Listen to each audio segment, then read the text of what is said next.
பெஹல்காமில் நடந்த சம்பவம் 27 பேரை ராணுவ உடையிலே போய் சுட்டுக் கொண்டதை இங்கே மனதின் குறையிலே இன்னைக்கு பாரத பிரதமர் சுட்டிக்காட்டினார்கள். அந்த 27 பேரையும் ராணுவ உடையிலே வந்த இஸ்லாமிய பயங்கர தீவிரவாதிகள், நீங்கள் இந்துக்களா, இந்துவா, நீ இந்துவா அப்படின்னு சொல்லி உங்களுடைய ட்ரெஸ் எல்லாம் கலத்திட்டு சுட்டு கொண்ட சம்பவம் மிகவும் இன்னைக்கு உலகத்தையே உலுக்கி இருக்கிறது.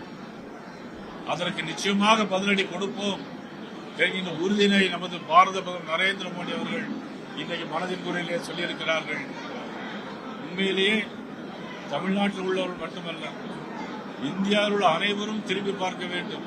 ஏன் இந்த சம்பவம்? ஒரு இந்துவாக பிறந்தால் அது மாபெரும் தவறா? ஒரு இந்து என்று சொன்னால் சுட்டுக் கொல்லப்படுகிறார் சொன்னால் இதையெல்லாம் பத்திரிகையாளர்கள் நீங்கள் உலகிற்கு வெளிச்சம் போட்டு காட்ட வேண்டும் என்பதுதான் இந்த மனதின் குறையிலே சொல்லப்பட்டிருக்கிறது. அதை நீங்கள் சொல்ல வேண்டும்.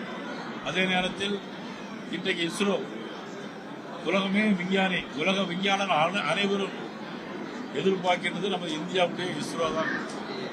இஸ்ரோ பிஎஸ்எல்வி ராக்கெட்டை ஏவுகணை செய்த போதும், சந்திராயன் பூமியில வந்து இறங்கிய போதும், சமீபத்திலே நமது விஞ்ஞானிகள் ஒரு சிறு கோளாறுக்கு பிறகு அவர்கள் தாமதப்பட்டு தரையிறங்கிய போதும் மிகப்பெரிய சாதனையை நமது இஸ்ரோ சாதித்திருக்கிறது. அது மட்டுமல்ல, சூரியனின் பக்கத்திலே கூட நமது கோள்கள் சென்று வந்திருக்கிறது. அது மட்டுமல்ல, உலகத்திலே மிகப்பெரிய ஒரு சாதனையை, விண்வெளியிலே ஏறி பிறகு இறங்கிய சாதனையை நமது இந்தியன் இஸ்ரோ தான் செய்து காட்டியிருக்கிறார்கள். இதையும் இந்த மனதின் குறையிலே சொல்லப்பட்டிருக்கிறது. அது மட்டுமல்ல, ஒவ்வொரு நாட்டிலும் ஒவ்வொரு மாநிலத்திலும் என்னென்ன பொருட்கள் விவசாயத்தில் விளையப்படுகிறது. காஃபி யார் பயிரிடுகிறார்கள், ஆப்பிள் குளிர் பிரதேசமாக விளையும் சொன்னாங்க. ஆனால் 35 டிகிரி வெப்பத்திலையும் ஆப்பிளை விளைய வைத்தது அந்த ஜிதேந்திரா என்ற விவசாயி. அதை கண்டுபிடித்து, அதாவது ஒவ்வொரு மாதமும் கடைசி ஞாயிற்றுக்கிழமை இந்த மனதின் குரலில் ஒவ்வொரு முக்கியமானவர்கள் எந்தெந்த துறையில் அவர்கள் தேர்ந்தவர்களோ அவர்களை தேர்ந்தெடுத்து அவர்களோடு பேசி அவர்களுடைய நிகழ்வுகளை அவர்களோடு பகிர்ந்து கொள்வது பாரத பிரதமர் நரேந்திர மோடியுடைய வழக்கமாக 121வது மனதின் குரலிலே இங்கே இப்பொழுது இன்னைக்கு நாம் பார்த்தோம். ஆனால் இதுக்கு முன்பே நடந்த ஒரு ஆண்டுக்கு முன்னால் நடந்த மனதின் குரலில் இதே பகுதியில் நமது சதீஷ் அவர்கள் ஏற்பாடு செய்திருந்தார்கள்.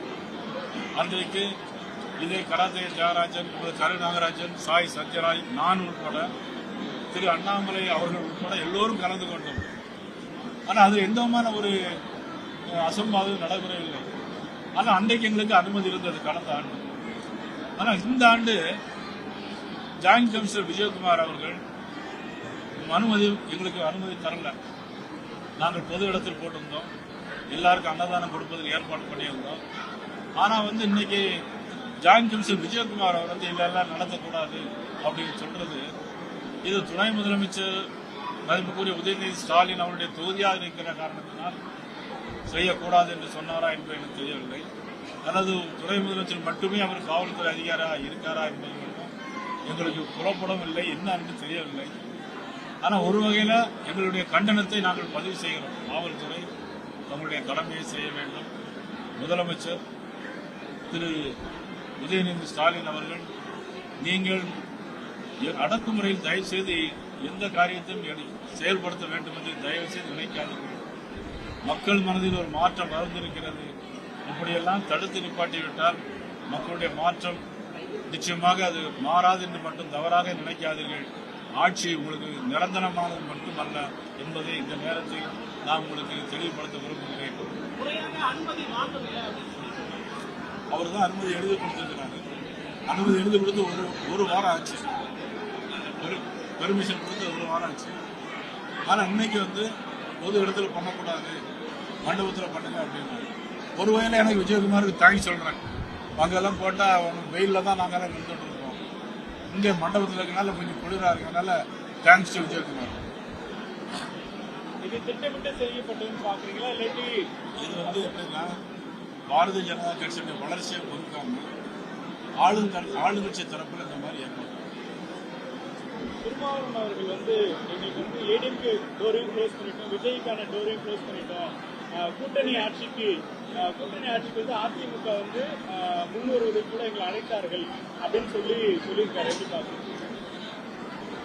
வேல்முருகன் வந்து நினைக்கிறீங்க, அவர் ஒரு கூட்டணியில் இருக்கார், திருமாவளவன் ஒரு கூட்டணியில் இருக்கார். இவர் எப்படி போய் ஏடிஎம்கே டோரை எப்படி க்ளோஸ் பண்ண முடியும்? இவர் எப்படி போய் திரு விஜய் டோரை க்ளோஸ் பண்ண முடியும்? முதல்ல அவர் வீட்டு டோரை அவர் க்ளோஸ் பண்ணணும். அவர் வீட்டு டோரை அவர் க்ளோஸ் பண்ணணும். அடுத்த வீட்டை வந்து ஒரு கவலைப்பட முடியாது.